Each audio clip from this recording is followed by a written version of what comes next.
Završena utakmica 16. kola Superlige Srbije između Izvora Bukvičke banje i Šabačkog medicinara, pobedom domaće ekipe rezultatom 36-25. Čućemo neke od aktera ovog susreta, najprej predstavnik i gostujuće ekipe, Tanja Pener, trener. Kako ste videli večerašnji susret protiv Izvora?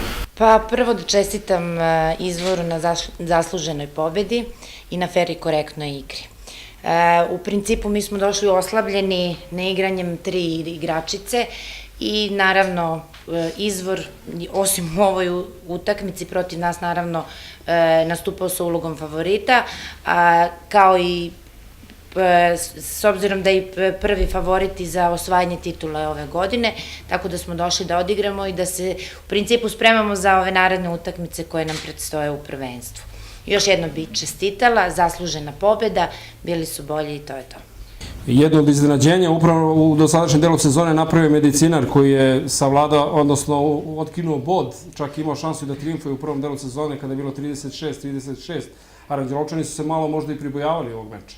Pa dobro, u principu tada smo bili kompletni i bile su neke druge okolnosti. Naravno, mi u principu nigde ne idemo da izgubimo, sigurno, ali s obzirom da smo danas bili oslabljeni sa neigranjem 3 igračice, nismo maštali sada o nečemu. Naravno, i Aranđelovac, to je bio prvi deo prvenstva, odigrao je dosta utakmica, ovo je drugi deo, tim se uigrao, sklopio je neke kockice, tako da u principu u svakom slučaju danas je imao ulogu favorita, što je na terenu to i dokazao.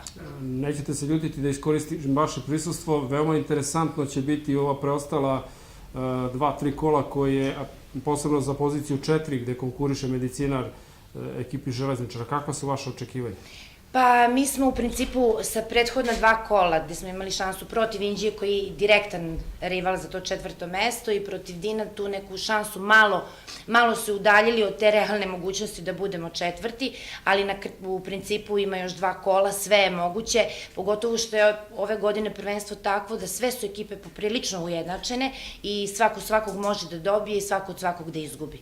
Tako da predstoje 2 kola, da mi u principu od preostala 2 moramo da uzmemo 2 boda više od Inđije, koliko je to realno i koliko je moguće, to se, naravno, to mora se dokazati na terenu.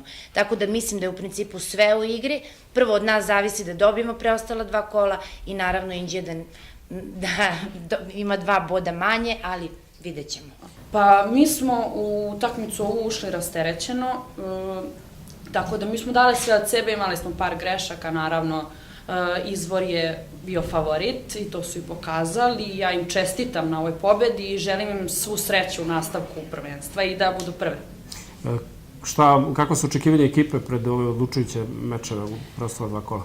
Pa mi ćemo dati sve od sebe da pobedimo ove poslednje 2 utakmice i nadamo se nekom čudu da uđemo u taj play-off.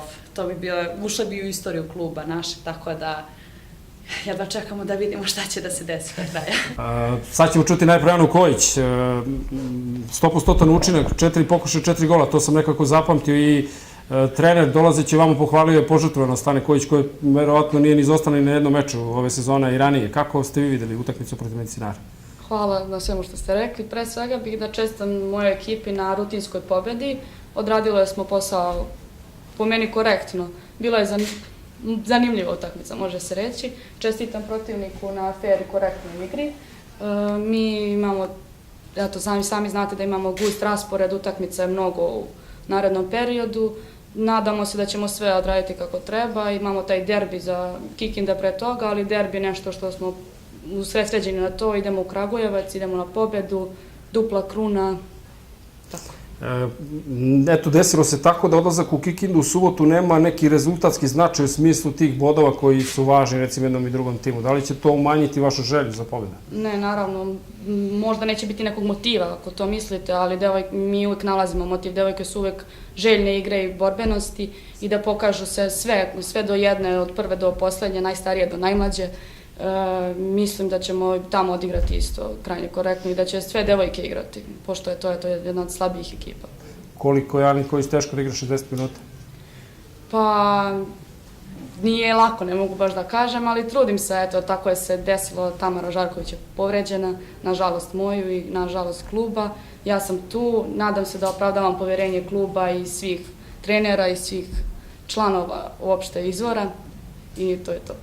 Sad, da li Ana Kojić opravdava trenerovo poverenje, to je jedno od prvih pitanja koje ćemo uputiti, možda neobičajno za ovu konferenciju za medije. Pa normalno, zato što i samim tim pokazuje to svakim treningom i svakom utakmicom. Ja sam pohvalio, normalno rekao sam ti, znači osim golova, danas imali neke odbrambene zadatke koje je trebalo da reši i mislim da i tu svoju poboljša iz utakmice u utakmicu, izuzetno par dobrih, kako kažeš, požrtvovanih akcija ili poteza na utakmici koji je publika nagradila, tako da nastavi samo ovim tokom i bit će pravi igrač normalno. Da li ste se pribojavali duela sa Medicinarom? Pa nismo, mi smo uvek pričali, kako pribojavali, mi smo oprezni bili zato što smo u prvom delu odigrali sa njima jednu, da kažeš, takmičarsku utakmicu, smo primili veliki broj golova. Danas, pošto imamo, u stvari kalendar takmičenja je takav da maltene za 2 nedelje imamo 6 utakmica, samim tim sam gledao, znači da veliki broj devojaka što više odmorim, neke devojke da ne igraju uopšte, neke devojke da igraju samo liko kako tatičke zamisli treba na terenu. Tako. Ono što je bilo karakteristično, vrlo dobro smo otvorili meč, počeli da kontrolišemo rezultat do samog početka, međutim, u samim tim rotacijama šta i kako nismo se dobro snašli, naročito na zadnjih 5 minuta prvog polovremena, gde smo uspeli da primimo 3 gola, da kažemo, iz naše greške. Veliki problem je bio što u prvom polovremenu iz naših kontri, da kažemo, nismo uspeli da rešimo to na pravi način i tih kontri, znači maltene dali smo lopte čiste u ruke protivničkoj ekipi i oni su maltene te lake gole. U principu najlakši golovi i najgori golovi iz ekipe su takozvani tih kontri. Kad ti ne iskoristiš kontranapada, daš protivniku i oni su dali tu 5 lakih golova, tako da su održavali tu neku prednost. Što se tiče odbrane, videli da smo tokom celog meča gledali igravamo te linije za ove naredne meče koje nam predstoje. Imalo je tu mnogo dobrih stvari, ima stvari na koje još treba da korigujemo. Malo je, znači, taktički je ekipa Medicinara postoje da traje malo duži napad, pa smo primili neke golovi i posle minut i po dobro odigrane odbrane smo uspeli da primimo gol što nije dobro, međutim, normalno gledat ćemo da i to iskorigujemo u narednim mečima i da budemo izdržljivi u tome. Kikinda? Pa što se tiče Kikinga, gledat ćemo da napravimo utakmicu slično kao danas, znači da gledamo da eventualno cilj bude da što veći broj devojaka odigraju, znači da pripremimo se što bolje za ekipu Radničkog, ali tako, što je taj derbi utakmica u sredu i normalno s ovim rezultatima kako idu, ja kažem ekipi Medicinara čestim sveta, ali bih voleo da ekipa Željezničara bude bolje plasirana njih zato što je nama, ali oni razumeju to, tako da to je tako u sportu. Inače imamo izuzetno korektne i prijateljske odnose, ali u ovom slučaju bolje Željezničar da bude četiri. Da. Vama se takođe zahvaljujem na ovom razgovoru i analizi utakmice. Želim vam puno sreće u nastavku sezoni. Hvala svima još jednom. Hvala.